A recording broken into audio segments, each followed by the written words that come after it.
Donc, bonjour à tous et bienvenue sur le Learn and Earn Crypto Podcast. Et cette semaine sur le podcast, on a un invité spécial, Ahmad de Benny's Barbershop. So, let's get it! Ça me fait trop rire quand il dit en version française, là.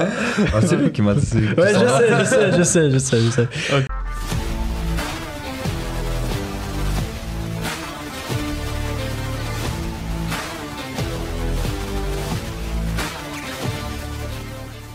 Okay. So, comme vous savez déjà, on n'est pas des conseillers financiers. Tout ce qu'on va voir ensemble aujourd'hui ne peut pas être vu comme un conseil financier. Vous devez faire vos propres recherches, analyses et décisions. L'investissement et le trading, c'est risqué. Risque, ça veut dire potentiel gain, mais aussi potentiel bear, voire grande perte. Toujours utiliser de l'argent que vous pouvez vous permettre de perdre et les résultats passés ne garantissent pas les résultats futurs.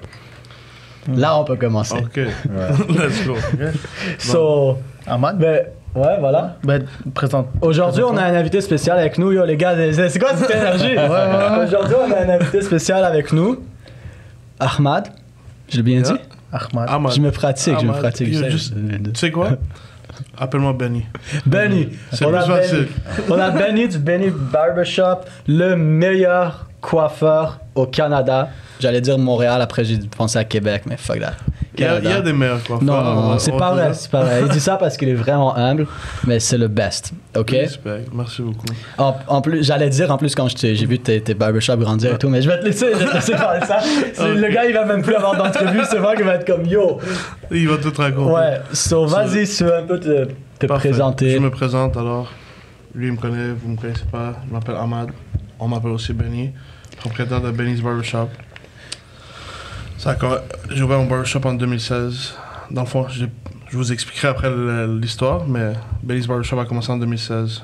J'étais un étudiant en informatique qui coupait des cheveux à temps partiel. Avant ça, un petit peu. Qui coupait des cheveux à temps partiel, qui a fini par rendre ça sa main career. Puis c'est ça, man. C'est où t'as appris à couper les cheveux? Dans le fond, j'ai appris à couper les cheveux il y a environ 12-13 ans, dans un barbershop sur YouTube. C'est un peu fucké comme histoire, mais ça a commencé dans une piscine. Ouais. On était jeunes, on avait 15-16 ans. J'avais un intérêt envers la coiffure, mais c'était pas quelque chose que je planifiais faire, mais j'aimais ça couper des cheveux. Fait qu'est-ce qu'on faisait? Nos parents, on vient de milieux un peu plus défavorisés. Moi et mes amis, nos parents nous donnaient 20$ pour aller couper nos cheveux. Fait que là, on se disait, tu sais quoi? Avec ce 20$, on peut faire d'autres choses. On peut aller chill, on peut aller faire d'autres choses. So, un de mes amis, son père avait un clipper. Et on a juste pris le clipper, on est allé dans la piscine de l'immeuble. Dans le vestiaire, un par un, je commençais à couper tous les gars. À la fin, un gars me coupe les cheveux. Ouais. Puis on a fait nos coupes de cheveux, maintenant on a 20$ pour chill chacun. On allait au cinéma, on allait aux arcades, on allait faire des trucs comme ça. Là, on faisait ça assez souvent pour garder ce petit 20$ dans nos poches. Puis nos parents, c'est comme, what the fuck, c'est quoi ces coupes que vos coiffeurs font? 20$ pour une coupe? Je détruisais toutes les têtes de mes amis. Ouais. Après ça, j'ai laissé ça tomber pour un peu. Je me suis concentré sur l'école et tout. J'ai fait ma technique en informatique. Ouais. Ça allait bien. Par pur hasard, je suis tombé sur un propriétaire d'un barbershop qui s'appelle Cameron. C'est l'ancien propriétaire du Lifestyle. On s'est rencontrés vraiment randomly dans un resto. Il m'a dit c'est qui a fait ta coupe. Moi, par pure, pas innocence, mais arrogance, je dirais. Il dit c'est moi, qu'est-ce qu'elle est pas belle. Il me dit non, c'est super beau. Mais c'était pas moi qui l'avais fait, c'était un autre barber. Juste pas qu'il critique mon barber, tu comprends? Ouais. Fait que là, il me dit non, elle est super belle. Moi, je suis propriétaire d'un barbershop. Je voulais juste te dire de venir couper tes cheveux chez moi. Mais si c'est toi qui le fais, viens travailler avec moi. Je suis comme fuck. Je sais pas couper des cheveux. Qu'est-ce que je vais faire? Je donne mon numéro, on s'échange nos contacts. 2-3 semaines plus tard, le gars il m'harcèle. Il m'appelle, je savais pas que c'était lui. Je réponds pas au numéro que je connais pas. Ouais. Fait que là, il me texte de nulle part, il me dit salut, c'est moi le propriétaire, blablabla. Tu m'avais dit que tu coupais des cheveux, j'avais vraiment aimé la chasse que tu t'es faite à toi-même. Est-ce que tu es intéressé à travailler? J'ai une chaise de libre. Fuck, c'est quoi que je fais? Je lui dis la vérité, je réponds pas, je fais quoi? Je dis fuck it. Ouais. La vérité, c'est la meilleure option. Écoute, bro, je sais pas qu'est-ce que je t'ai dit, j'étais peut-être un peu trop sous, j'étais peut-être un peu trop tipsy, je sais pas. Je sais pas couper des cheveux. J'ai déjà coupé mes amis en niaisant et tout, blablabla, mais j'ai aucune idée quoi faire. Là, il me dit, ah, ok. Si t'es intéressé à apprendre, laisse-moi savoir. Là, ça a commencé à jouer dans la tête. Mon grand-père était coiffeur, mes oncles sont coiffeurs. Oh, damn! Dans la famille, on a ça un peu dans le sang. Fait que là, je vais voir ma mère. Je suis comme, écoute, j'ai cette option qui s'est ouverte à moi. Moi, je travaillais à Jean Coutu dans le temps. Fait que j'étais commis, des fois commis responsable. Ça dépend comment j'étais responsable durant ce temps-là. Des fois, j'étais pas responsable. Fait que... Ils m'avaient mis comme irresponsable, m'ont enlevé comme irresponsable, m'ont remis comme irresponsable. C'était toujours des on and off. Là, je regarde ma mère comme ça, je lui dis, j'ai cette carrière qui est potentielle pour moi. Elle me dit, écoute, les mères immigrantes, là, c'est école avant tout. Et comme tu peux le faire, mais si tu foires à l'école, t'habites plus chez nous. Ok. J'ai besoin de fonds, là. Elle me dit, comment ça t'as besoin de fonds? J'ai besoin d'acheter des équipements. Hey, comme c'est combien? Je dis, environ 500$.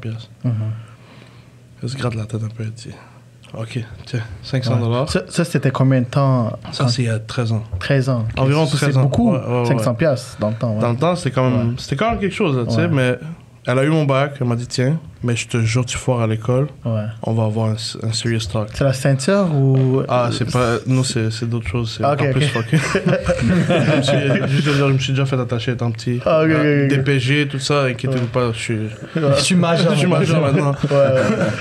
So, elle m'a passé $500, je suis allé voir le gars, il m'a amené acheter mon équipement.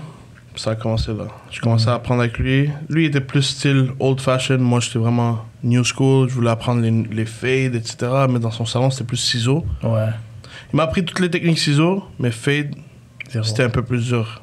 C'était pas comme que nous, qu'est-ce que mon barbershop fait en ce moment. Les différents types de fade, les différents... C'est plus artistique un fade. Là-bas, c'était plus coupe puis fait de l'argent, tu comprends? Fait que je suis allé sur YouTube. C'est comme... j'avais un coupe champignon avant. C'était ce genre de style-là? Un peu moins. C'était comme plus des mohawks, des comb-over. Des faux hogs, des mohawks. J'avais tellement de faux hogs avant aussi. C'est ce genre de coupe-là. Ça, c'était mon style fuckboy. Ça, c'était vraiment dans le temps, fuckboy, là. Tu sais, quand t'allais au... Comment ça s'appelle ce club au... Tu parles de... Le truc où tout le monde, c'est tous des douchebags, là. Il y en a plein. C'est un ancien club. En tout cas. J'ai oublié ce nom. Il y avait Seven Plus. Fuzzy. En tout cas. Il connaît, hein? Il est comme... Tous mes clients, c'était des clients de Fuzzy. Je te dis une affaire. Fait que j'apprenais ces fades-là, mais j'étais comme... Je veux plus. Je veux apprendre les barbes comme il faut. Je veux faire des fades, tout ça. J'allais sur YouTube. Tout mon temps libre. Pendant que j'avais pas de clients, j'étais là en train de regarder des vidéos back to back. Là, ok, il faut que je pratique. Qui va s'asseoir avec un nouveau? Personne. Go hand out cards. Avant, il n'y avait pas Instagram, tout ça qui était comme maintenant. Fait que j'avais des paquets de cartes pour le shop. J'allais à l'école à côté, donner des cartes au midi à tous les jeunes. J'allais à la station de gaz à côté, donner des cartes. Moi, je pétais une route de 1 heure en bus le matin pour aller au work. Distribution de cartes. Sur ça, je vais vous expliquer après marketing, là, en tant qu'entrepreneur. Fait que, tu sais, je devais aller chercher du monde. Fait que, je viens de voir, toi, je te connais pas. Salut, mon nom c'est Ahmad, blablabla, je suis coiffeur à cet endroit-là. Ça, c'est ma carte. Ta première coupe est gratuite. Viens me voir quand tu veux. Là, ça a commencé comme ça. Je commençais à avoir du monde, je pratiquais, jusqu'à temps que je suis devenu où je suis maintenant. Là. Puis, je suis curieux, comme dans tes débuts, quand tu coupais les cheveux des gens, puis tu sais que c'était pas une mauvaise... Tu sais que c'était pas une bonne coupe, tu vois. C'est pour ça que c'est gratuit. Tu peux pas te faire rembourser. Maintenant, écoute, avant, je pensais que c'était des belles coupes. Ok. C'est ton travail, tu sais, t'es comme tellement fier de toi, t'as fait un petit truc de fou, mais tout le reste c'est dégueulasse. Mais là maintenant, le airline. À un moment donné, il a commencé à avoir Instagram. Je commençais à utiliser Instagram pour, tu sais, showcase mon travail. Puis, later on dans ma carrière, je suis allé voir mon Instagram, je suis comme, fuck, archive. Tous les anciens posts sont tous archives parce que c'était vraiment affreux. Mais, le plus que tu avances, tu sais, comme, quand tu réussis à faire un petit truc sur la coupe au complet, tu sais, t'es plus encouragé à faire plus. Fait que, moi, je me donnais, tu sais, des petits goals à m'améliorer pour qu'à la fin, je suis capable d'atteindre ces goals. Parce qu'une fois que tu atteins des goals dans la vie, tu sais, comme, on va dire, tu veux faire 100 000 $. Fais ton premier 10 000 $. Fais ton premier 50 000 $. Tu sais, mets-toi décortique ton goal en plusieurs petits. Moi, c'est ça que j'ai fait avec les coupes de cheveux. Par exemple, la lame, je me donnais un but de pas graffiner le client, tu sais, pas le couper. Parce que ma première coupe, il est plus jamais revenu. Hein. C'est mon cousin. Ma première coupe, c'est mon cousin, il est plus jamais revenu couper avec moi jusqu'à maintenant, ça fait 13 ans. Son frère coupe avec moi toutes les semaines. Mais lui, il est traumatisé. Bro, quand je te dis, je l'ai tellement déchiré que le gars, il est encore traumatisé, il s'assoit même pas sur ma chaise, puis il a vu tous les prix que j'ai gagnés, toutes les performances que j'ai fait de coupe, toutes les vidéos que je fais. Il est plus jamais revenu. Son frère lui dit, mais pourquoi tu coupes pas? Il m'a dit comme non. Bro, avant, il n'y avait pas vraiment beaucoup de skin fade. C'était vraiment, tu sais, les sideburns étaient pointus, les carrés ici, tu sais, en arrière. Il n'y a pas un espace dans tout le contour qui saignait pas. Tout le contour où j'ai passé la lame, c'était comme une ligne de sang, là, partout autour. Il rentrait à la maison, sa mère est comme, c'est qui t'a fait ça? Ahmad. Ah, ok, c'est correct. elle m'aimait tellement. So, elle a pas snap, mais elle était comme traumatisée. Elle a vu son fils comme ça. Elle était comme, what the fuck, qu'est-ce qu'il vient de faire? Il s'est battu contre qui? Parfait scratch, tout. C'est quoi, il t'a frappé sur la tête? Bro, la lame, c'était mon challenge le plus dur, mais je me suis tellement concentré dessus que maintenant, la lame, pour moi, c'est comme un crayon. Puis comme, même les barbers qui me connaissent, ils savent que comme je maîtrise ma lame comme à un autre niveau. Fait que ça, je m'étais donné comme but, faire la lame. Après ça, commencer à faire des meilleurs C-cups, tu sais, comme des meilleurs shapes. Après ça, les ciseaux, les angles avec les ciseaux. Après ça, le blending de mon dégradé. Tu sais, chaque fois que j'atteignais un but, je me donnais un deuxième but jusqu'à temps que ma coupe est devenue parfaite. Fait que c'est ça. Tu sais, moi, comme moi, ça fait depuis 10 ans que je suis en business. Puis la manière comment j'approche des gens a vraiment changé. Moi, je suis le genre de personne, je suis vraiment old school, j'aime ça. Prendre le numéro de quelqu'un dans la rue, tu vois, ou dans l'autobus. Ou même pendant que je conduis, ça m'a déjà arrivé juste dire à quelqu'un, yo, arrête! Puis je prends son numéro, tu vois. Puis là, maintenant, c'est plus sur les réseaux sociaux. So, je suis curieux, c'est quoi ton ancienne manière... C'est quoi ta... J'ai 3 questions, actually. C'est quoi ton ancienne manière... On n'a même pas encore eu le temps d'écouter comment il a ouvert Benus et tout. J'ai 3 questions. C'est quoi ton ancienne manière de marketing? C'est quoi ta nouvelle manière de marketing? Puis, qu'est-ce qui est le meilleur? OK, perfect. Ça, c'est... Moi, je suis très old-fashioned. Ma première technique, c'était vraiment bouche à oreille. C'est, jusqu'à maintenant, ma plus forte technique. Si tu me demandes c'est quoi le meilleur, moi, je parle networking. Networking, du face-to-face, interaction humaine. J'haïs les réseaux sociaux, mais j'ai pas le choix de les utiliser. Moi aussi. Fait que... C'est genre comme nous tous ici. Moi, j'haïs ça aussi. J'ai pas le choix de les utiliser. C'est une bonne plateforme pour se faire connaître, pour atteindre plus de monde parce que ton reach est vraiment infini. Pas infini. Autant de monde qu'il y a sur la planète, c'est là ton reach. Fait que... Mais c'est moins targeted. Mais quand tu vas vraiment personnel, t'as beaucoup plus tendance à te faire rappeler que juste si il te voit sur Instagram. Fait que moi, au début, c'était vraiment, comme je t'ai dit, dans les autobus, dans les événements, dans les cercles d'amis. J'avais toujours des cartes d'affaires sur moi. J'ai jamais eu une journée. Là, maintenant, j'en ai plus, mais j'ai mon petit bopper ici. So, tu tapes, t'as tous mes contacts. Nice. Mais avant, j'avais tout le temps des cartes d'affaires sur moi. Est-ce que tu sens encore, excusez de couper, est-ce que tu sens encore que ta clientèle, ta plus grande source de clientèle et ta clientèle la plus fidèle vient de tous ces réseaux sociaux que tu as développés ou c'est encore... C'est encore les références. Old school. C'est les références. Sur moi, j'avais 3 techniques de marketing. C'était bouche à oreille, dans le sens que ça englobe toutes les autres techniques.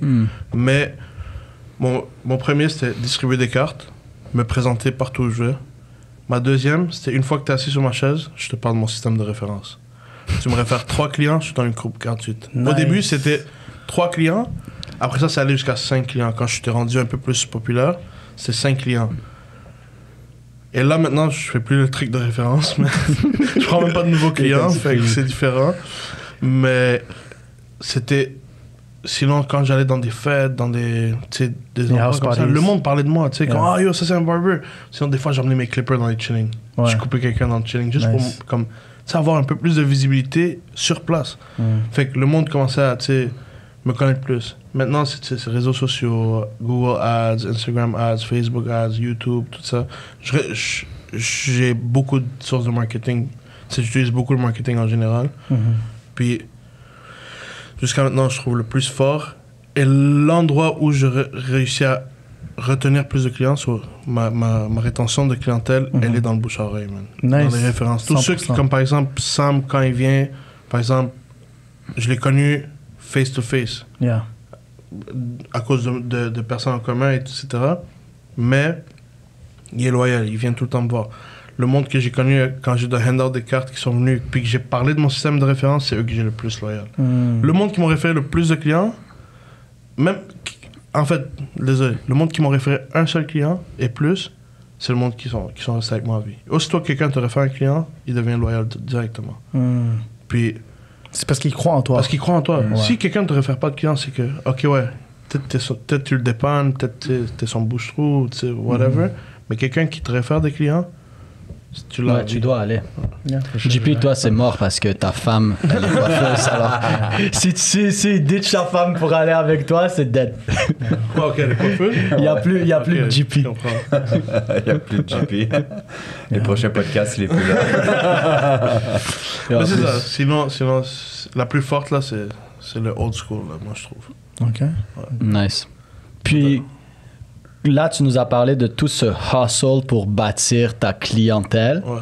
puis toutes ces techniques marketing. Côté mindset, j'ai 2 questions.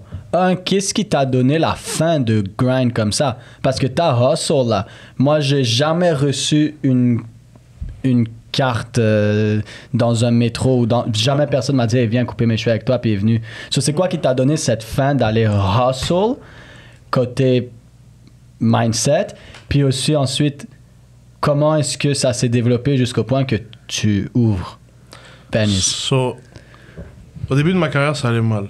En tant que barbier, j'ai travaillé un an et quelques. Barbier, je voyais aucun résultat. Ma première année, juste te donner une idée, j'ai fait moins que 1000 piastres. Shit. Facile. So, même si j'aurais travaillé au McDo, je serais plus... Yeah. t'sais. Mais je le vois pas comme ça, je le vois pas comme une perte, je le vois au contraire comme un gain de connaissances. J'ai appris beaucoup de choses.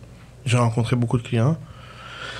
Mais j'étais pas content parce que j'étais étudiant, j'étudiais en informatique, etc. Fait que j'avais besoin de plus de sous. Fait que j'ai quitté Barbier, j'ai quitté l'industrie pour 6 mois. Je suis allé travailler à Bureau en gros.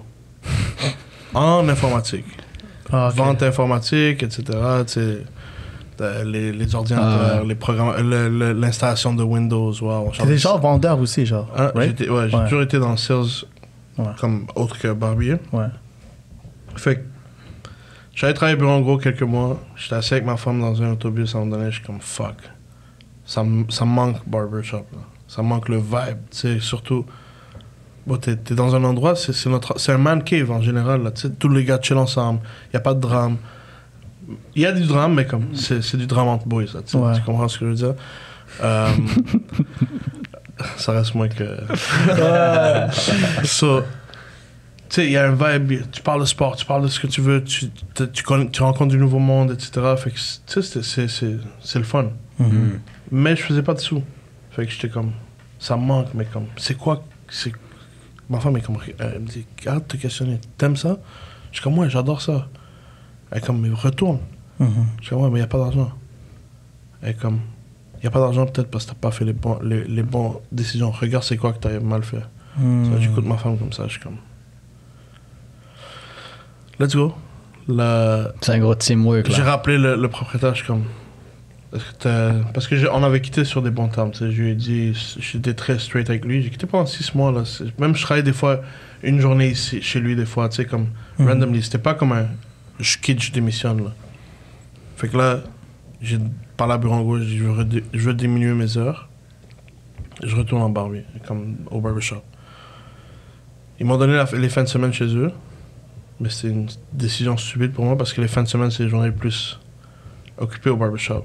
Fait que je faisais 5 jours là-bas, 2 jours là-bas, 5 jours là-bas, 2 jours là-bas. Puis c'était en revenant que j'ai dit, wow, fuck, I missed out so much. J'ai commencé à foncer plus fort. Foncer plus fort, puis j'ai comme eu cette fin, je suis comme très bien en gros, je me faisais payer 11 piastres là, de l'heure. Barbershop, là, c'était 20-25$ une coupe dans le temps. Ça te prend 30-40 minutes. Moi, ça me prenait 1 heure, mais tu sais, à un moment donné, tu peux descendre à 30-40 minutes. Maintenant, je fais une coupe en 4 minutes si je veux, tu comprends? Yeah, Fait que, nice. Tu sais, le ROI est très, très, très, très intéressant. So là, j'ai commencé à être comme fucking hungry. Je suis comme, comment que je vais faire pour avoir plus de clients sur ma chaise, couper en moins de temps, puis commencer à être vraiment profitable. Puis là, c'était une fin. C'était comme, je veux pas travailler en gros toute ma vie. Là. Je veux pas rester là en train de me faire payer à l'heure quand je suis en train de leur vendre pour 5 000 $ en une heure. Tu comprends ce que je veux dire? Puis leur commission est comme il y a des zéro peanuts. commission. Ah, toi, t'avais zéro commission. Okay. C'est ça qui m'a rendu fou. Ouais. Bro, il y avait des... Juste ça que j'allais dire. Juste savoir une affaire. Moi, je le savais pas. À un moment donné, un des OG dans le bureau, en gros, il est en train de se foutre de ma gueule. Il est en train de me minimiser. Ouais. Le superviseur, il se lève, il est comme... Qu'est-ce que tu es en train de dire? Non, rien, je suis en train de l'apprendre à vendre plutôt parce que je vends mieux que lui. Il dit, juste te laisse savoir, il est top 3 du magasin. Il t'a dépassé, toi, t'es full-time. Là, moi, je suis comme, oh shit, je suis top 3 du magasin. Je suis comme, what the fuck. Le mois d'après, j'étais top 1 du district. District, c'est comme 15 magasins. Ouais. So là, je suis comme, bon, je regardais mes sales. Moi, je ne pas track de mes metrics, tu comprends? Je suis pas là en train de voir combien de sales. Bon, je vendais en average $2,000 de l'heure. Ouais. Damn. Pour un shop qui me paye 11 piastres de l'heure. Dégueulasse. Tu comprends? C'est horrible. Mais c'est quoi mon 2000 piastres de l'heure? C'est même pas... Parce que eux autres, comment ça marche? C'est ils vont te vendre un ordinateur, leur profit margin est 3%. Ouais. Et c'est rien. C'est rien. Peut-être 20 piastres. Ouais. C'est où qu'ils font l'argent? Les add-ons. Puis c'est quoi le plus dur à faire? C'est add-ons. Moi, j'avais un average de 20 add-ons par vente. Ouais. So, on va dire, je te vends une imprimante, bon, je suis capable de te rajouter 10 articles supplémentaires. Ouais. Monsieur, vous avez besoin de ça aussi. Ouais. Legit, mais il faut que tu crées ce besoin chez le client. Ouais. Fait que là, quand j'ai remarqué que, bro, je leur fais du profit intense, pourquoi je suis là en train de me faire payer 11 piastres?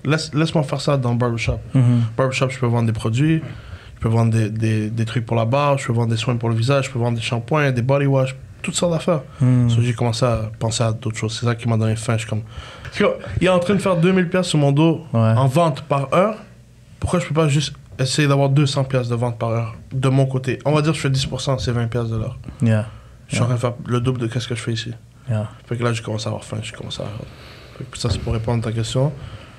Puis la deuxième question, c'était qu'est-ce qui m'a poussé à ouvrir un barbershop? Ouais, c'est ça. Après tout ça, qu'est-ce qui t'a amené à... C'est pas moi qui voulais ouvrir un barbershop.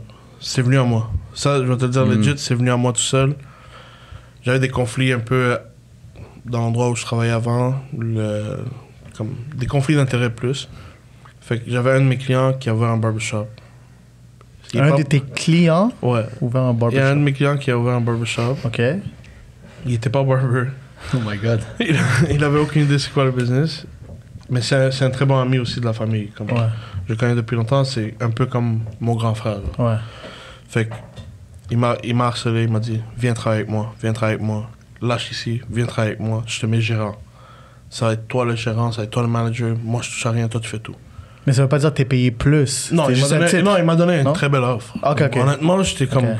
C'était très alléchant, mais j'aime pas ça. Tu sais, comme où je travaillais, le gars, c'est lui qui m'a ouvert les portes à l'industrie de barbier, tu comprends? C'est lui qui m'a appris, puis tout. Puis je lui dois la loyauté, puis je lui dois aussi, si je suis pour quitter, des bonnes explications. Pas juste dire, ah, je m'en vais là-bas, blablabla. Fait que ça a pris du temps à process dans ma tête. J'ai pris 2-3 semaines à réfléchir. Je suis allé voir le gars, je suis revenu. Puis l'autre propriétaire, avant, je lui disais tout le temps, quand j'avais des offres, je disais, check, ce barbershop m'a offert ça, mais inquiète-toi pas, je bouge pas. Même si j'étais underpaid dans le premier barbershop que je travaillais, j'étais underpaid comparé à toutes les offres que je recevais. Mais je lui dois la loyauté qui m'a enseigné le métier. Il m'a ouvert ces portes-là, etc. Il m'a littéralement tout appris, sans tout m'apprendre aussi. Tu comprends? Comme il m'a ouvert les yeux à plein de choses. Ouais. Fait que là, j'avais beaucoup de conflits là-bas, des conflits d'intérêts. Je suis comme, tu sais quoi, je vais lui parler. Je vais lui parler, je lui ai expliqué c'est quoi, blablabla. J'ai dit, check, moi, je suis en train de penser aller là-bas. Il m'a dit, tu fais ce que tu veux, mais ça. On a parlé, etc. Fini par prendre la décision. Je suis retourné. En plus de ça, c'était dans mon quartier où j'habitais, moi. Fait que c'était 10 minutes de chez nous. Plus d'une heure de boss. Il y a plus d'une heure. Non, mais là, dans ce temps-là, j'avais une voiture. Ah, ok. C'était 10 minutes en voiture. Mais c'était 1 heure de boss parce que de Montréal à Sainte-Rose, Laval. Fait que je devais prendre Montréal jusqu'à Métro-Côte-Vertu. Métro-Côte-Vertu, la 151, qui est comme 50 minutes de ride jusqu'à Sainte-Rose. À cause des stops et tout. Fait que j'ai quitté, je suis allé là-bas. C'est quoi que ça m'a ouvert? Une opportunité à apprendre comment manager un shop. Pendant ce temps-là, je venais juste de finir l'université, mais je venais de quitter l'université en programmation. Il me restait quelques crédits pour me faire ingénieur. J'ai dit, tu sais quoi, c'est le perfect timing. Je me réinscris à l'école, à l'UQAM, en business. J'ai pris cours du soir à l'école, à l'UQAM. J'ai fait mes certificats en marketing, ressources humaines, etc. parce que je voulais ce knowledge-là. So, je suis allé à l'UQAM uniquement pour les cours que moi, je voulais apprendre. Fait que j'allais là-bas, j'allais voir mon prof. Écoute, je suis là pour apprendre ça. Tu vas me l'apprendre ou pas? Il me dit non, je cancelle le cours, je sors. J'enlève le cours de ma liste. Il me dit oui, je m'assois en avant, je suis là en train d'écouter. Et je lui dis, écoute, je veux même pas venir à tes examens des fois. J'ai pas besoin, je veux juste le knowledge. J'étais hungry pour du knowledge, pour apprendre à manager et comme juste ouvrir ma business. Ouais. J'avais un endroit pour pratiquer, j'avais un endroit pour apprendre. J'apprenais, j'allais pratiquer dans le shop. Et Smart. sur là, rendu à un point, le propriétaire était plus trop intéressé envers le barbershop et tout. Ça se voyait un peu. Moi, j'étais intéressé à ouvrir mon barbershop. Je suis allé le voir. J'ai dit, écoute, je pense ouvrir mon propre barbershop, blablabla. Comme, pourquoi t'achètes pas lui, Benny's Barbershop? C'est moi qui avais fait le branding. Au début, il voulait l'appeler un autre nom. J'ai dit, ben non, appelle-le Benny's Barbershop. C'est catchy, blablabla. Tu sais. J'ai tout fait avec lui. J'ai créé le brand, j'ai créé le marketing, j'ai créé le Google Page, Instagram, Facebook, tout. Il m'a dit, pourquoi tu vas tout laisser tomber? Achète le shop de moi. Je le veux pas. Je suis comme là, shit, c'est vrai. Encore là, mes valeurs sont venues en compte. Ça vaut, la transaction ne valait pas la peine, mais je me suis dit, c'est une façon de le remercier parce que c'était trop cher pour qu'est-ce que c'était. Une façon de le remercier de m'avoir ouvert une porte pour pouvoir avoir un endroit pour m'entraîner. Tu comprends? Fait que je l'ai acheté de lui, j'ai commencé, puis c'est là. Nice, man. Chiche. Honnêtement, je voulais juste ouvrir un shop à cause du fait que c'était mismanaged by on top of me. Fait que si ça serait pas ça, j'aurais jamais pensé à ouvrir un shop. Tu sais, je cherchais le perfect owner, comme perfect boss, mais j'ai remarqué, the only perfect boss that can be there is you, yourself. If you value your thing, you're gonna be the perfect boss. Si tu values pas l'affaire, il y aura personne qui va le value différemment. Tu vois? Puis là, ça t'a pris combien d'années de ta première coupe jusqu'à ouvrir Benny's Barbershop? Acheter Benny's Barbershop? Acheter, ouais.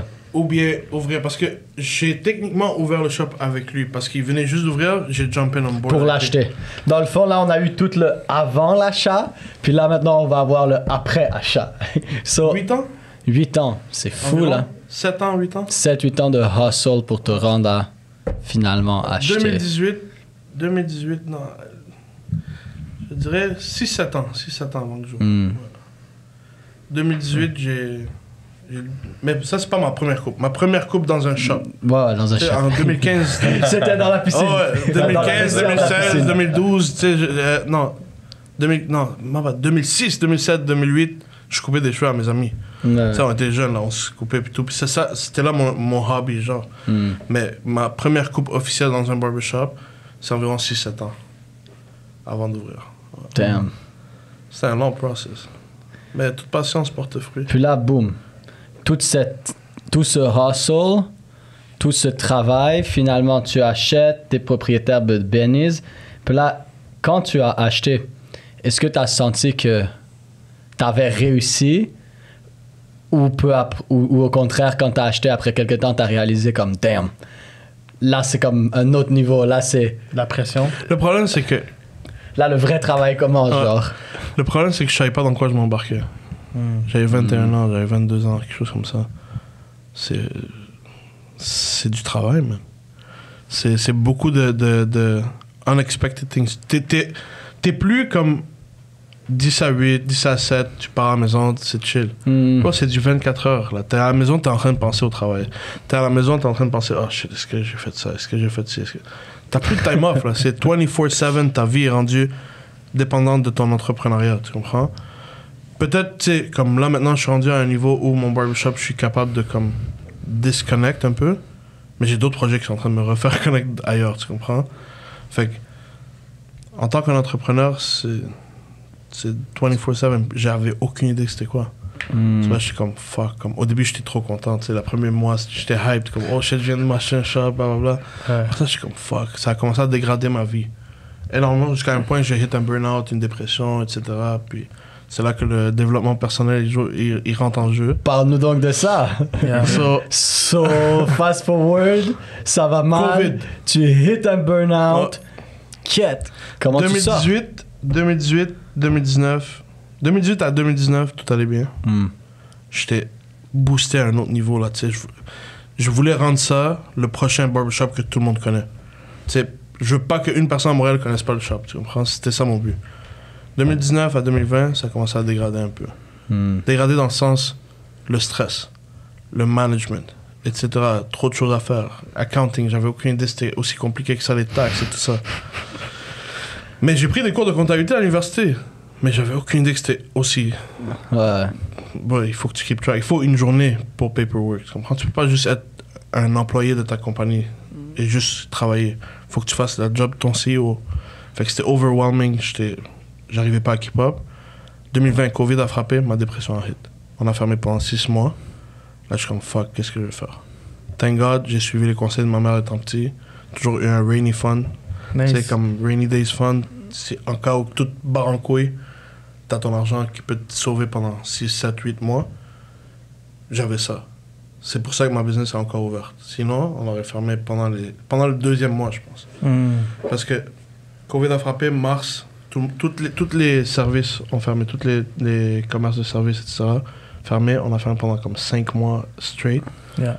Après ça, on a rouvert. Déjà, c'était fucking challenging, comme distanciation sociale. Combien de personnes peuvent être dans la pièce? Yeah. Masque, visière, gants. C'était juste un bordel. Puis après ça, décembre arrive, nous on est comme, ok, yes, décembre c'est notre saison où on va se refaire. On a perdu 6 mois, mais Noël, on est capable de faire 1 mois et demi de travail en Noël. Yeah. 1 semaine, là, 2 semaines. Ils finissent par nous fermer le 23, je me rappelle pas quand, mais juste avant le rush de Noël. Yeah. Yeah. On est comme, mais fuck. Je me souviens. On attendait ce rush-là pour comme nous remettre sur nos pieds. Yeah. Bam, on ferme un autre 2 mois. Là, je dis, tu sais quoi? Moi, je pars 1 mois dans un chalet. Je veux plus rien savoir.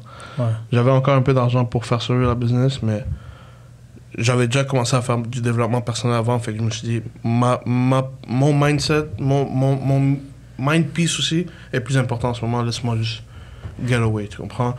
Être capable de me rebooster pour quand je reviens, ça va être plus fort. Sauf, on retourne en arrière, mars, j'ai hit ma dépression, ça va pas bien dans ma tête, tout.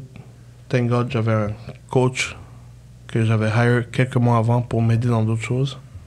Puis c'est là que j'ai vu sa vraie valeur. Il m'a coaché à mon développement personnel, m'a appris à méditer. Nice. Bon, tout le monde, je veux te dire en affaire, coaching, tout le monde peut avoir l'information partout où il veut. Mais quand tu payes pour, c'est différent.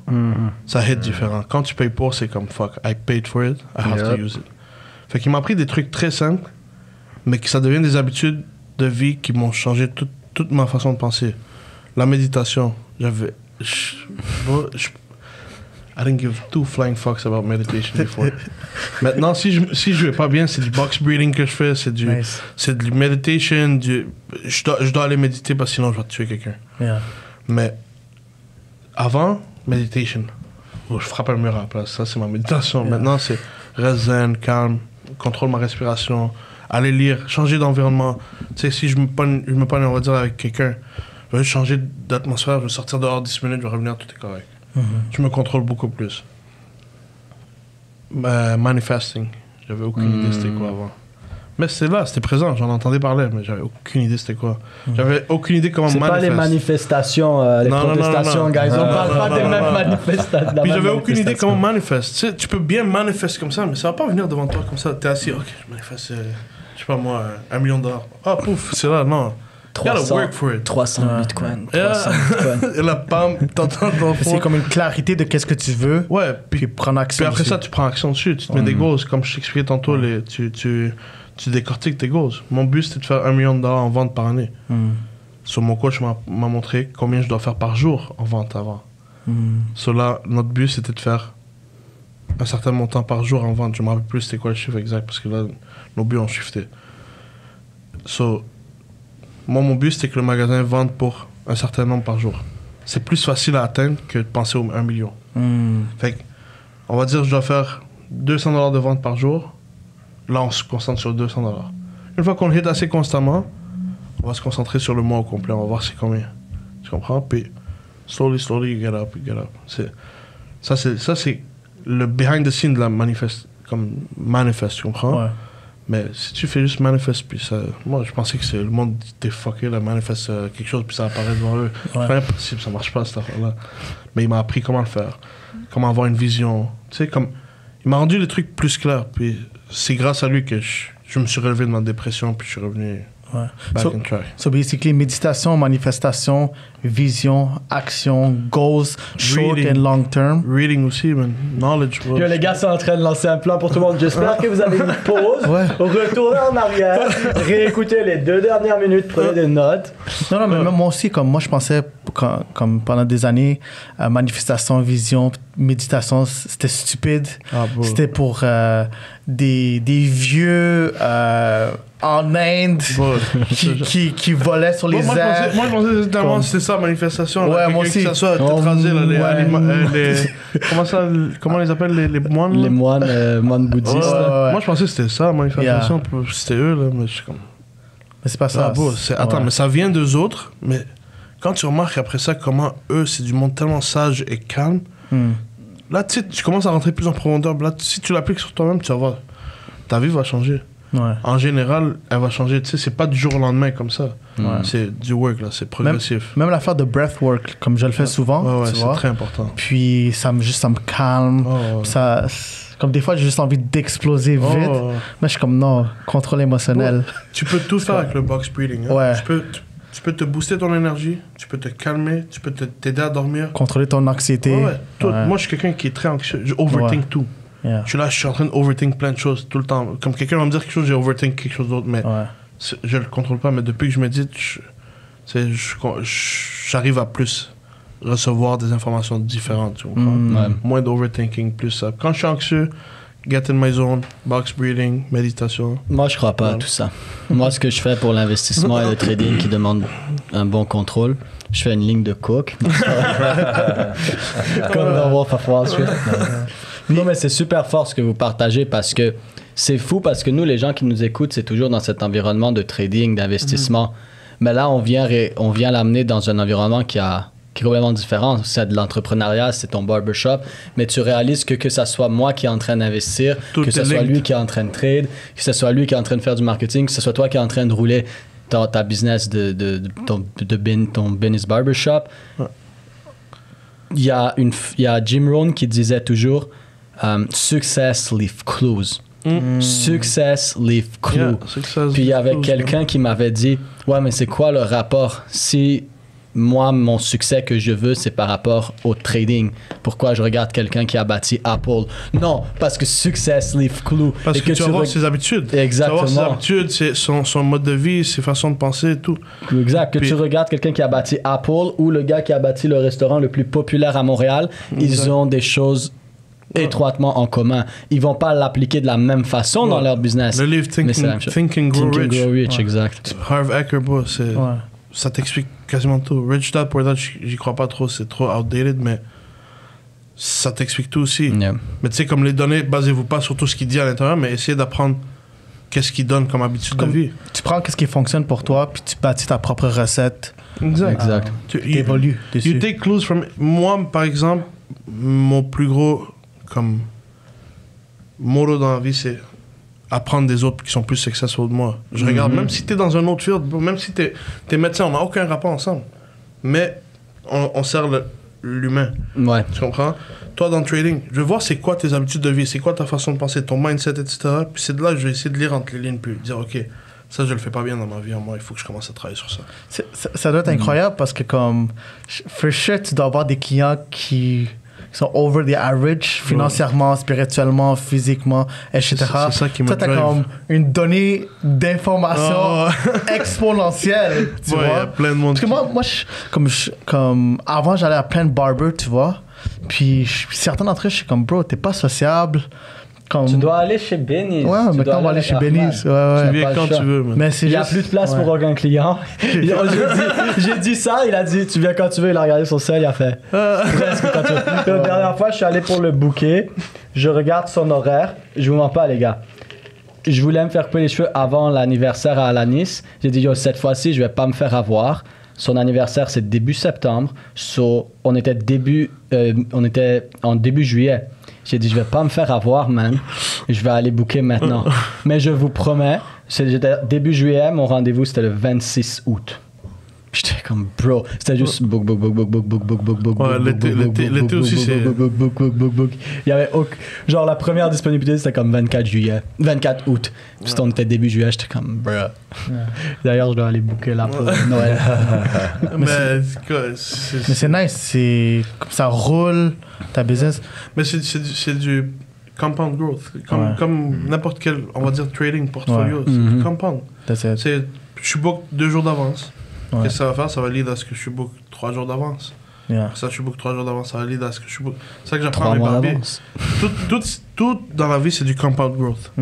Tout grandit en compound. Tu comprends? Ça se rajoute en top of each other. Plus que tu grandis encore exponentiellement. Tu comprends? Ça a fait aujourd'hui que je suis très booké. D'ailleurs, c'est ça, j'essaie d'être moins booké aussi. C'est rendu ça mon problème. Ouais. C'est un bon problème. Ouais. J'essaie d'avoir plus de temps parce que... Nouveau challenge, nouvelle solution. L'argent, ça vaut même pas notre temps. Là, comme... Plus de temps que tu as disponible, plus tu peux faire d'autres choses, d'autres projets, des trucs comme ça, qui valent dans l'argent. Mais je réalise couper des cheveux, pour moi, c'est ma passion, mais c'est pas quelque chose que je veux faire. C'est 24/7 non plus. Avant, je rentrais au shop à 8h le matin, je sortais à 4h le matin. Tu veux que ta business travaille pour toi?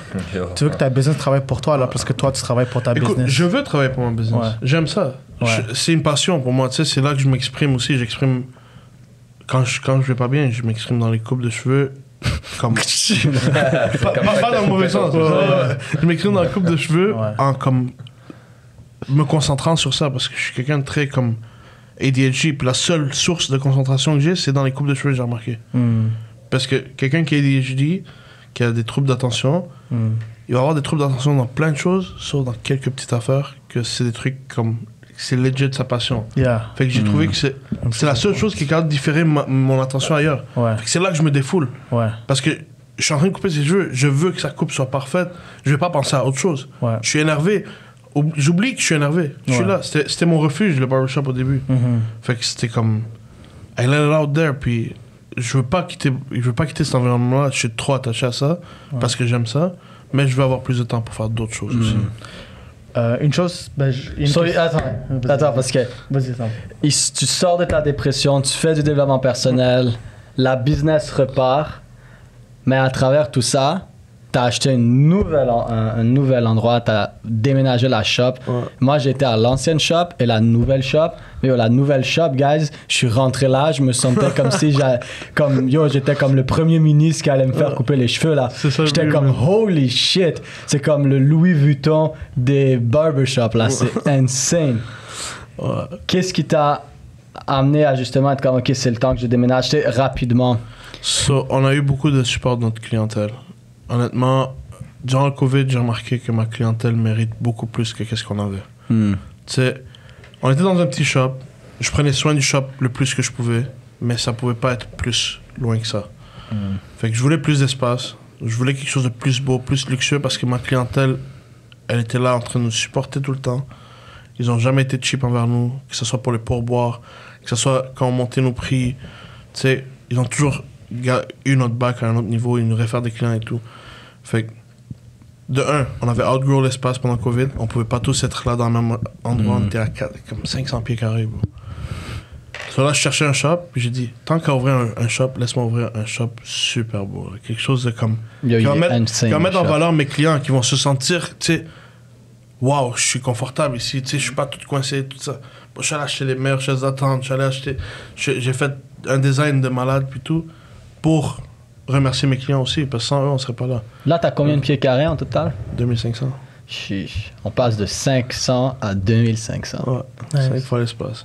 Mais en même temps, c'était une stratégie aussi, parce que je veux pas outgrow l'espace comme j'ai outgrow là-bas. Fait que je me suis pris plus d'espace que qu'est-ce que j'ai besoin pour pouvoir évoluer là-dedans. Comme ça, si dans 5 ans, je trouve que c'est trop petit, on est capable d'expandre dans le shop sans aller ouvrir un deuxième shop nécessairement, même si c'est dans nos plans aussi, mais c'est ça. C'est ça la raison, c'était pour nos clients. Vraiment, c'est... Tiens, je vais pas te mentir, j'ai pas besoin d'autant d'espace, mais ayant plus d'espace, on a plus accès à d'autres mondes pour venir, plus d'endroits pour les servir, plus de services. On scale plus haut. Puis c'était ça, on était rendu trop gros dans ce petit espace qu'on était. Qu'est-ce que tu pourrais dire aux gens en général qui cherchent à développer leurs sources de revenus, à suivre leur passion, à investir, à trader, à ouvrir leur peu importe quoi? Consistency. Consistency is key to any success. Ça, c'est tout le temps dans ma tête. Si t'es constant, même si tu foires, même si t'es là en train de tomber, apprends de tes erreurs, puis sois constant. Donne pas moins d'énergie sur cette affaire-là quand tu veux le succès, tu comprends? On va dire que t'es en trading.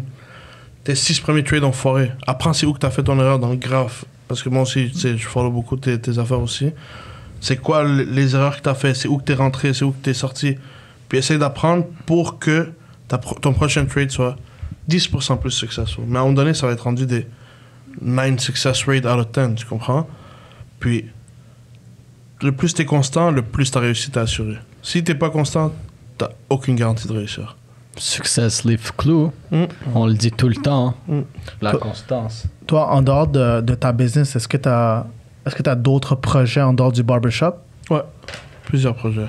Dans le fond, je suis en train de travailler en ce moment sur un projet de charité. Ok, nice. Parce que, tu sais, grâce à nos clients, on a été capable d'être successful et tout. Puis grâce à notre travail aussi. Puis les barbiers qui nous ont venus, toutes les barbiers qu'on a eu, eux qui travaillent encore avec nous, eux qui travaillent plus avec nous, ils ont aidé à la réussite. Puis là maintenant, on veut aider du monde qui ont besoin d'aide.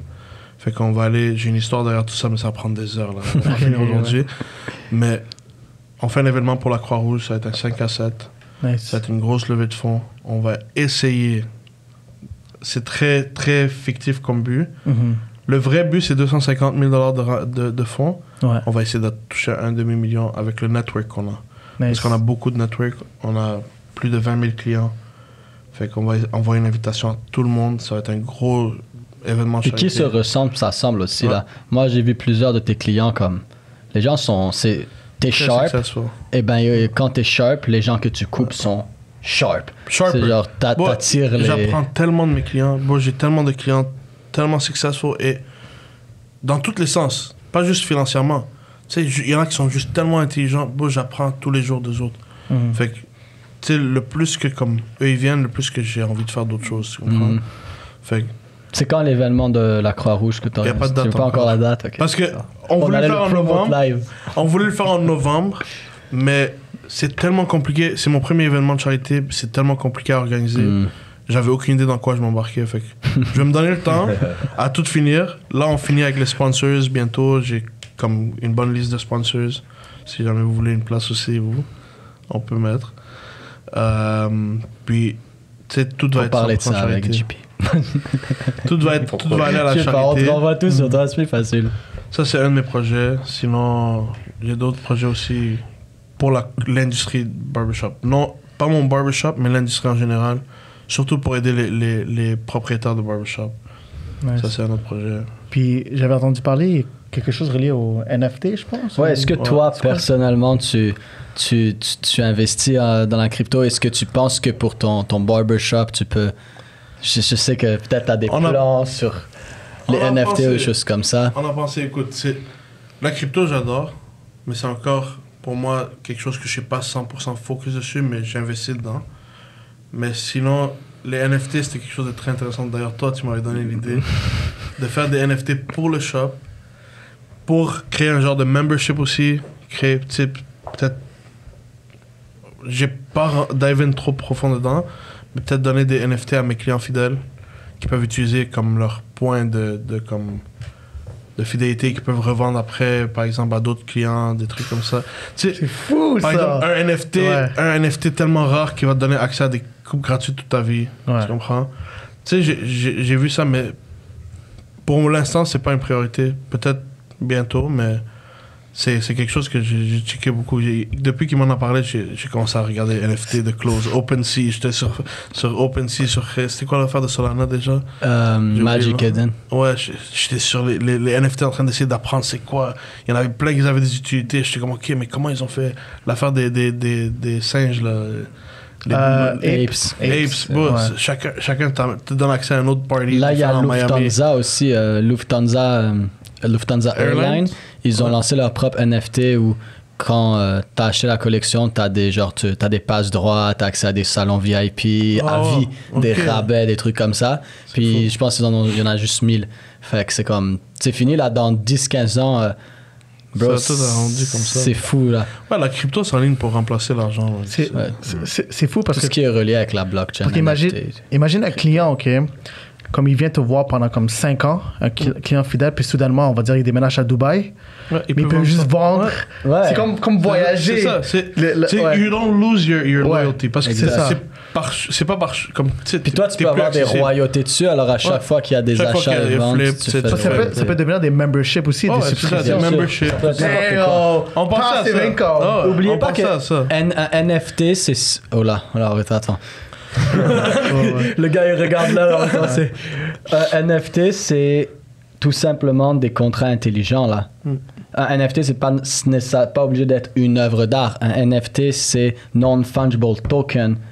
C'est un token non fungible qui peut représenter absolument n'importe quoi avec un contrat intelligent là. Tu pourrais faire des NFT de peu importe quoi là. N'importe quoi. Et c'est fou justement.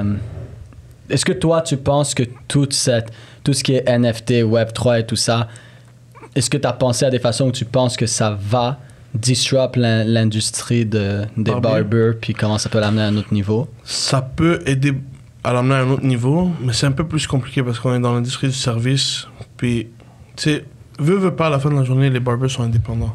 Tu sais, tu travailles pas avec des employés, techniquement, tu travailles avec des travailleurs autonomes. Fait qu'à la fin de la journée, c'est dur. J'ai essayé de rentrer le NFT dans le barbershop très vite, mais on va dire, par exemple, les gens sont pas encore là, genre. OK? Moi, il faut que je paye out le barber qui donne ce service à la fin, si moi je me suis fait payer dessus. Ou sinon, il va falloir que tu trouves un split entre le barber et le barbershop owner, comment faire quelque chose, mais c'est très compliqué. Mais c'est sûr que ça va faire, la crypto va faire partie du monde, de toutes les industries dans le monde, mais peut-être pas tout de suite, je pense. Ouais. Ça va prendre un peu de temps. Il manque encore un peu de conscience de monsieur, madame, tout le monde. D'adaptation, que le monde s'adapte à ça. Parce que c'est... Comme moi, j'adore le concept de crypto. J'essaie de comprendre chaque coin. C'est quoi son utilité, pourquoi il a été conçu, c'est quoi la blockchain, c'est quoi... Tu sais, mais ça va peut-être être une façon de payer bientôt dans les barbershops, etc. Parce que je vois ça plus présent aux États-Unis. Comme... Tu peux payer avec de la crypto partout où tu vas, presque. Pas partout où tu vas, mais il y a plusieurs endroits que tu peux payer avec de la crypto si tu veux. Le owner, il y a un wallet, tu fais juste... mais ici, pas encore vu beaucoup, mais ça va... Je sens que ça va... Ce qui est un fucking bon signe. Crypto.com, ça veut dire qu'on peut en profiter. Crypto.com, tu utilises ta Visa avec Visa ton wallet direct. Mais Crypto.com, ils ont trouvé une belle solution pour l'instant, là. Éventuellement, c'est sûr que tu vas pouvoir... Apple Pay, Lightning Network, des trucs de même. C'est sûr. Une fois que tous ces gros sharks ils joignent ça, c'est là que ça va devenir mainstream. Là, ils sont en train de join, mais c'est pas encore publicisé parce qu'ils n'ont pas d'intérêt à ce que ça soit publicisé. C'est comme si je rentre dans quelque chose, mais je veux tout prendre avant. Mais c'est comme ça, ils veulent tout prendre le monopole avant. Puis là, dès qu'ils ont tout, là, ils lancent. Parce qu'ils veulent pas rentrer dans le truc, ils n'ont pas tout le marché pour eux. Là. Ouais, exact. C'est vraiment ça. Mais c'est ça. Est-ce que vous avez des questions pour... Moi, tu me connais, j'ai plein de questions. Mais Gory, il a toujours des questions. Gory, il a 100 000 questions. Est-ce que tu as une dernière question pour... Non, ma question va être trop longue. C'est quoi ta question? Non, c'est par rapport à l'industrie, tu vois, parce que je vois souvent... parce que mon ancien mentor, c'est un coiffeur aussi, puis il a frappé son 100 000 $ comme coiffeur parce qu'il a augmenté la vitesse de comment... Comme le gars, comme pour les gens, ça leur prend comme 1 heure et demie couper les cheveux. Le gars, legit, il le fait en 5 à 10 minutes. Comme c'est incroyable, tu vois. Mais il a augmenté ça, puis il a frappé son 100 000 la première année. Il a ouvert son truc, puis tout. Puis là, il a scale avec des employés puis tout. Mais éventuellement, ce qui s'est passé, c'est que ces employés sont devenus tellement bons qu'ils ont ouvert leur propre chose. So, ma question, c'est comme... Est-ce que ça a un impact positif, négatif, quand les gens ils sortent de... Je pense que ça fait partie de la game. Il y a du roulement dans cette industrie, il y a beaucoup de roulement. Il y a beaucoup de turnover dans les barbers. Mais tu sais, si t'es bien avec eux, si t'es pas trop greedy comme propriétaire, tu sais, le greed, ça va te faire perdre du monde important. Des fois, il faut que tu sacrifies la moitié du gâteau pour garder l'autre moitié. Sinon, tu perds tout le gâteau. Yeah. Fait que moi, comment j'ai organisé ça? J'ai montré à tous mes barbers. Le barbershop au complet, c'est un gâteau. Let's all split it together. Tu sais, oui, je suis propriétaire, mais ça me dérange pas de pas tout manger le gâteau. Tu comprends? On va diviser, tant que tout le monde est content, moi, je suis content. Je vais faire moins d'argent. Ouais. C'est pas des stocks, c'est juste comme la façon que je dis là avec eux autres. Le gars, il pensera à la vaisselle, les gars, il y a des stocks. La façon que je dis là avec eux, c'est comme je suis fair trade. Le plus que tu grow, le plus que moi aussi, j'ai besoin de moins pour que je sois rassasié, tu comprends? Ouais. Tu sais, comme je vais pas être greedy, tu grow, je vais prendre encore plus et plus et plus et plus. Non, tu sais, comme t'es rendu à un niveau où t'es indépendant, laisse-moi focus sur les nouveaux barbers. Puis je vais juste rajouter des choses et des choses. Tu sais, je vais faire moins d'argent ici, mais je vais en faire ici qui vont, tu sais, compenser. Puis là, lui, quand il va être rendu bon, je vais faire moins, tu sais, comme, il devient indépendant. Mais encore là, il y en a beaucoup qui veulent ouvrir leur propre shop. Fait que, pour ça, j'ai des options. S'ils sont pas intéressés, ils vont faire leur propre projet, mais je peux pas leur en vouloir non plus. So, t'es comme... Est-ce que tu deviens... Il va être un hedge fund de barbershop. Est-ce que tu deviens comme un genre de consultant dans ce genre de situation? Moi, mon but, en ce moment, c'est de devenir consultant pour les propriétaires de barbershop. Nice. So, je travaille sur mon coaching programme pour coach les propriétaires de barbershop parce qu'ils sont trop... La plupart d'entre eux ont presque pas d'éducation ou pas d'éducation. Puis ils savent pas manager l'argent. Le 3/4 d'entre eux font juste dépenser sur des choses ou des stupidités, tu comprends? Yeah. Mais une fois qu'ils savent utiliser l'argent, ils vont grow. Puis ça va donner l'exemple à leurs barbers, eux qui travaillent chez eux, de grow aussi d'une bonne façon. Mais c'est sûr qu'il y en aura toujours qui vont aller ailleurs. Là, tu comprends? Tu peux pas l'en vouloir. Toi, par exemple, c'est pas moi, si tu travailles whatever job, puis tu es capable d'ouvrir ton propre business dans ça, tu excelles à ça, tu vas vouloir comme take your things à un niveau plus haut. Yeah. Puis ça arrive dans toutes les industries, là, dans les restos, dans le tout. Yeah.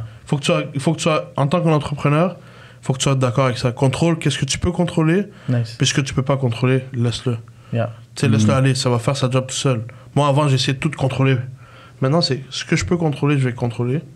Je vais faire les steps nécessaires pour donner le résultat, mais ce que je peux rien faire comme step dessus, je vais le laisser aller tout seul. Il va le faire anyways. T'es pas attaché émotionnellement? Non, je suis attaché émotionnellement avec mes barbiers. On a tous une très forte bande, là, on est tous des amis. Lui a vu, là, on chill ensemble, on sort ensemble, on a un lien d'amitié qui est très profond. Mais à la fin de la journée, c'est comme, s'il veut faire son propre truc, je peux pas lui en vouloir non plus. Mais juste qu'on garde une honnêteté entre nous, tu comprends?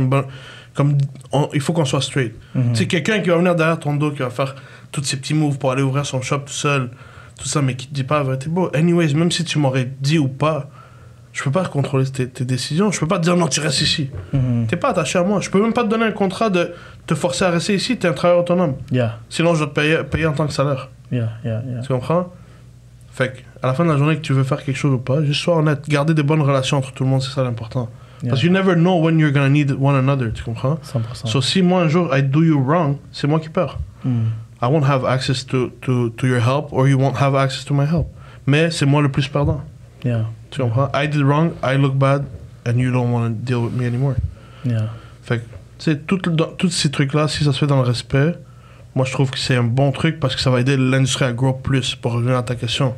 Tu sais, comme, tant que le monde, ils vont aller ailleurs, mais que ça se fasse dans une bonne relation, ça va aider l'industrie à grow plus haut. Il y aura plus de barbershop, il y aura plus de façons de level up, tout ça. Beaucoup plus de compétition, mais si tu compétitions against yourself, you're good. J'ai une dernière question. On a dépassé le 1 heure même. C'est toujours la dernière question. So, qu'est-ce qu'on voit souvent, on voit des industries qui sont, comme par exemple, je pense aux États-Unis. Ça a l'air une grosse question. Surtout en Europe, ok? Ça a l'air une fucking grosse question, connaissant Corey. On voit comme, mettons, en Europe, puis un petit peu aux États-Unis, comme les camions roulent tout seuls, tu vois? Ouais, on voit dans d'autres industries, par exemple, tu vois, Dollarama, Walmart, ils sont où les caissiers, tu vois? So, est-ce qu'il y a quelque chose qui arrive dans l'industrie du barbershop? les potentiels sont là, Ouais. ou que ça pourrait impacter. Écoute, j'étais à Vegas hier. Ouais, yeah. Je viens juste de revenir. Puis j'étais à une grosse convention de barbier. Puis Yeah. il y a quelques mois, j'étais à une autre convention aux États-Unis. Ouais. Aux États-Unis, le AI est en train de commencer à rentrer dans les barbershops de plus en plus. So, qu'est-ce que ça veut dire, ça? So, il y aura moins besoin de... Tu sais, les barbers sont pas encore en train de se faire remplacer. OK. Puis je sais pas si ça va se faire remplacer parce qu'il y a quand même... Tu te laisserais-tu occuper par une machine, toi? Pas certain. T'as des trucs tranchants sur ta tête, sur ta peau, sur ton cou. Imagine comme ta machine, elle fait un malfunction. Ouais. Tranche la gorge. Mais tandis qu'un barbier fait une erreur, il peut se reprendre directement. Ouais. Mais une machine qui continue à trancher, je mettrais pas ma tête en dessous d'une machine. Ouais. Je trouve que beaucoup de monde feront pas confiance. Mais il y en aura qui vont faire confiance à ces machines-là, si ça s'en vient.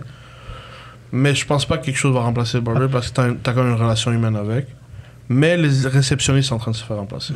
À quoi ça ressemble, cette machine ou whatever? Les quand t'allais à- réceptionnistes all over the Non, world. c'est pas Vegas. So, Vegas, qu'est-ce que j'ai appris là-bas, c'est des systèmes AI qui vont venir faire ton back-end work pour toi et upsell pour toi. OK. So, AI, receptionist.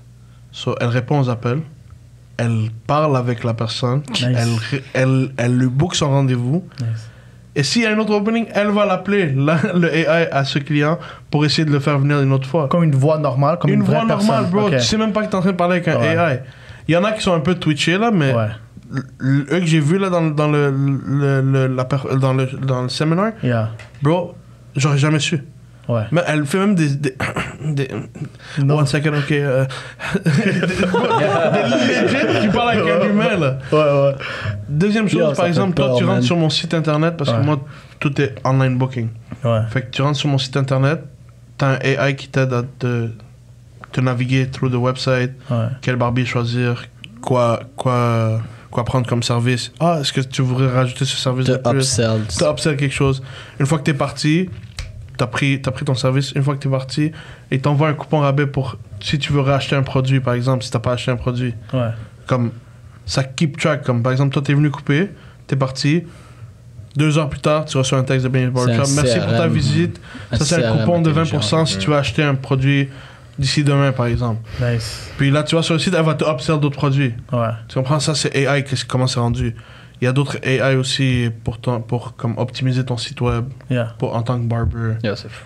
Ah ouais, ça commence à mettre ses pieds dedans, puis j'adore ça, moi, parce que moi, j'étais programmeur, tu sais. Ouais. Je suis software engineer techniquement, mais j'ai tout appris ça, fait que c'est quelque chose qui m'intéresse beaucoup. Ouais. D'ailleurs, j'étais un des premiers barbershops, je sais pas combienième, mais à intégrer le online booking dans mon barbershop. En 2017-2018, je commençais online booking, tu comprends? Mhm. Et je voyais beaucoup de monde était encore sur le téléphone, sur les textos. Ça m'a sauvé 4 heures de work par jour. Nice. Yeah. 4 heures de work par jour et je sais pas combien d'heures d'attente pour le client. Ben oui. Le client attendait ma réponse. Fait que là, maintenant, c'est instantané. Il voit tout mon horaire, il voit toutes mes disponibilités, il book, il reçoit sa confirmation, c'est done. Et moi, j'ai pas besoin de rien de mon côté. Yeah. Tout ce que je dois worry, c'est mes pauses. Mm. So, je mets un recurring pause à tous les jours, même heure, puis that's it. Crazy. Plus besoin de manage mes rendez-vous. Yeah. Yeah. Fait que ça va aider beaucoup, la technologie, mais côté coupe de cheveux, je sais pas. All right. Mais merci beaucoup pour ton temps. Merci j'ai pour des tout ce que tu nous as... Merci pour tout ce que tu... Merci pour tout ce que tu nous as partagé. Thanks, bro. Merci à Guys, vous, man. même si c'est peut-être une industrie dans laquelle vous n'êtes pas ou qui est pas quelque chose qui vous attire, ce qu'on a parlé, c'est des choses que vous pouvez appliquer partout. Dans toutes les domaines. On a dit Business, success leaves business. clue.